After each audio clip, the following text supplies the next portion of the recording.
Halo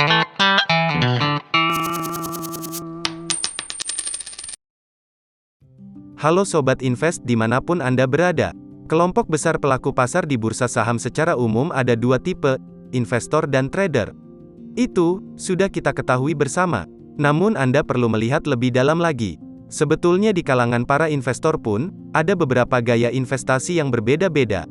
Kali ini saya akan bagikan beberapa style investasi di bursa saham. Income investing. Income investing adalah strategi yang menitik beratkan pada penerimaan kas atas dividen secara rutin. Saham yang menjadi incaran investor jenis ini adalah emiten yang rajin membagikan dividen setiap tahun. Seperti yang kita ketahui, tidak semua perusahaan membagikan dividen kepada pemegang saham. Alih-alih membagikan proporsi laba kepada investor, ada emiten yang lebih memilih menyimpan kasnya untuk ekspansi di tahun depan. Emiten yang sedang bertumbuh cenderung memilih strategi yang ekspansif. Ada pula emiten yang tidak membagikan dividen, karena pada tahun tersebut mengalami kerugian. Jelas, emiten yang performanya tidak stabil seperti ini akan dicoret dari checklist saham incaran. Perusahaan yang secara historis royal bagi-bagi dividen, seringkali adalah yang sudah mapan dan stabil. Ekspansi usaha sudah bukan menjadi fokus emiten semacam ini. Sehingga, sudah saatnya pemegang saham bisa memetik hasil cuan emiten secara rutin. Dividen, apabila ada, dibagikan sesedikitnya sekali dalam setahun. Biasa disebut dividen final atas laba tahun sebelumnya. Misal, pembagian laba tahun buku 2021, akan dibagikan dividen finalnya pada tahun 2022 melalui keputusan pada RUPS. Selain itu, ada juga emiten yang membagikan dividen interim, yang dibagikan pada tahun berjalan. Dividen interim ini seperti mencicil. Jadi, misalnya untuk tahun buku 2021, emiten mencicil dulu sebagian dividen pada tahun 2021 tersebut. Baru sisanya akan dibagikan di tahun 2022 melalui dividen final. Tujuannya agar meringankan cash outflow, atau kas keluar dari perusahaan. Dividen interim ini frekuensi pembagiannya bisa satu kali atau lebih. Betul, di BEI pun ada saham yang rajin bagi dividen interim, bahkan hingga 3-4 kali pada tahun berjalan. Nah, durasi menyimpan saham untuk income investing agar optimal, butuh waktu yang lama. Menurut saya, minimal 3 tahun.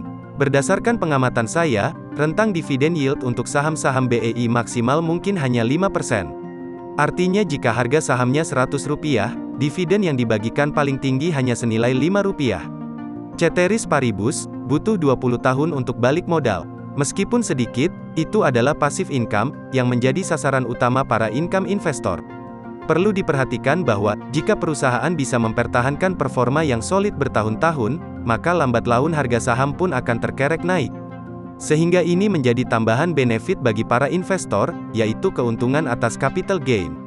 Dengan menyimpan saham tersebut minimal 3 tahun, maka Anda akan menemui minimal 3 kali siklus pembagian dividen. Pun, Anda bisa berharap dividen yang dibagikan bertumbuh di tahun-tahun mendatang. Yang lebih menyenangkan adalah, menjadi income investor tidak butuh begitu banyak energi, untuk melototin layar komputer. Value investing. Value investing adalah strategi investasi saham, yang mencari emiten yang berfundamental bagus di mana harga sahamnya ada di bawah nilai wajarnya. Strategi ini cukup sederhana, beli ketika nilainya rendah, jual di nilai tinggi. Namun butuh kesabaran tinggi untuk menunggu saham bergerak sesuai kriteria. Pun, menunggu harga sahamnya untuk naik menuju ke posisi yang kita harapkan, juga butuh waktu yang tidak sebentar. Seringkali, kita menemukan banyak saham yang masuk screening yaitu ketika pasar sedang jatuh. Momen semacam itu sangat langka, hanya terjadi setiap beberapa tahun sekali. Misalnya, kejatuhan bursa global, termasuk Indonesia, di awal 2020 ketika pandemi COVID mulai bergejolak. Sehingga, investor perlu menunggu dengan sabar untuk bisa membeli saham incarannya, pada harga yang sangat terdiskon sehingga bisa mencerminkan nilai yang undervalue. Kemudian, saya barusan menggunakan istilah nilai. Fokus pada nilai, bukan harga. Kita tidak melihat harga historis di sini. Nilai wajar ditentukan berdasarkan nilai intrinsik, melalui suatu perhitungan matematis. Ada beberapa formula yang bisa digunakan untuk menentukan nilai wajar saham. Misalnya, menggunakan pendekatan berbasis pasar. Kita bisa menggunakan rumusan PER atau menggunakan formula yang lebih komprehensif, seperti DCF, Discounted Cash Flow. Pilihlah metode yang dirasa tepat dan bermanfaat bagi Anda. Growth investing. Growth investing selalu dianggap sebagai kebalikan dari value investing. Jika value investor mencari saham yang zig, growth investor mencari jenis saham yang zag. Investor dengan mazhab jenis ini akan mencari emiten yang menghasilkan pertumbuhan laba secara konsisten bertahun-tahun. Alih-alih melihat valuasi pasar seperti PER dan semacamnya, growth investor melihat ke dalam rasio-rasio pada laporan keuangan. Growth investor membandingkan performa emiten tersebut dengan performa tahun-tahun sebelumnya. Contoh rasio keuangan yang digunakan antara lain, EPS, profit margin, dan ROE. Teorinya bahwa, pertumbuhan pada laba bersih ataupun pertumbuhan omset perusahaan, cepat atau lambat akan tercermin pada kenaikan harga saham. Berbeda dengan value investor yang membeli saham ketika harga terdiskon besar-besaran, growth investor mungkin saja mengakumulasi saham ketika harganya sedang tinggi, atau bahkan, ketika berada di atas nilai wajarnya. Investor tipe ini percaya, tingkat pertumbuhan performa bisnis yang berkelanjutan, pada akhirnya akan mendongkrak nilai intrinsik perusahaan, jauh dari harga sahamnya saat ini. GARP investing. Kita sudah membahas jenis kutub utara dan kutub selatan. Dan ternyata ada satu jenis gaya investasi yang berada di tengah-tengah antara value investing dan growth investing. GARP investing muncul sebagai perpaduan antara kedua jenis investasi di awal. Kombinasi semacam ini tampak nanggung, karena berusaha menggabungkan value dan growth. Tapi Peter Lynch adalah salah satu sosok yang sukses menggunakan paradigma ini. Bersama Magellan Fund, Peter Lynch menumbuhkan aset investasi perusahaan dari 18 juta dolar Amerika menjadi 14 miliar selama dia menjabat sebagai manajer pada Magellan Fund. GARP investing merupakan akronim dari Growth at Reasonable Price. Layaknya para growth investor, investor GARP juga melihat pertumbuhan perusahaan sebagai objek analisis. Hanya saja, mereka skeptis terhadap pertumbuhan yang terlalu tinggi karena berpotensi tidak sustainable, tidak tahan lama. Menurut mazhab ini, pertumbuhan yang wajar adalah berkisar 10-20% per tahun. Jika Anda menemukan emiten yang labanya tumbuh hingga 50%, Anda perlu skeptis. Pertanyaan yang perlu dijawab adalah apakah pertumbuhan ini hanya one-time gain only, karena ada penjualan non-rutin, misalnya.